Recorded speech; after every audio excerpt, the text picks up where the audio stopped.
తెలంగాణ రాజకీయాల్లో ఆసక్తికర సన్నివేశం నెలకొంది. అసెంబ్లీ డైనింగ్ హాల్లో ఒకే టేబుల్ పై BRS working president KTR, Congress MLA Komatireddy Rajagopal Reddy, BJP శాసనసభ్యులు పాయల్ శంకర్ లంచ్ చేశారు.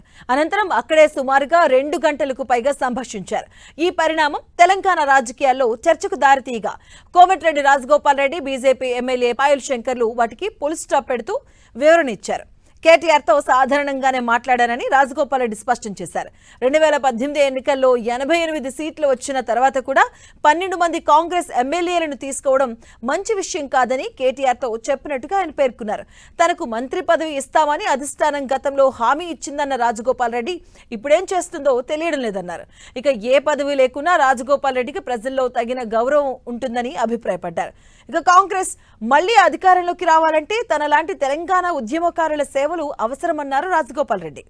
ఇటు బీజేపీ ఎమ్మెల్యే పాయల్ శంకర్ సైతం కీలక వ్యాఖ్యలు చేశారు. బీఆర్ఎస్ తో బీజేపీ పొత్తు పెట్టుకోదని స్పష్టం చేశారు.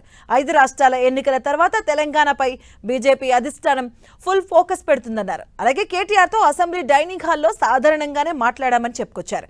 పోలీసులను వాడుకున్న ఏ రాజకీయ నాయకుడు బాగుపడరని కేటీఆర్ తో చెప్పినట్టుగా పేర్కొన్నారు పాయల్ శంకర్. అభివృద్ధి చేశామని కేటీఆర్ ఎప్పుడూ అంటుంటారని, కానీ అభివృద్ధి చేసి అహంకారం ఉంటే ఓటమి తథ్యం అనడానికి అదే కారణమని కేటీఆర్ కు వివరించినట్టుగా చెప్పుకొచ్చారు పాయల్ శంకర్.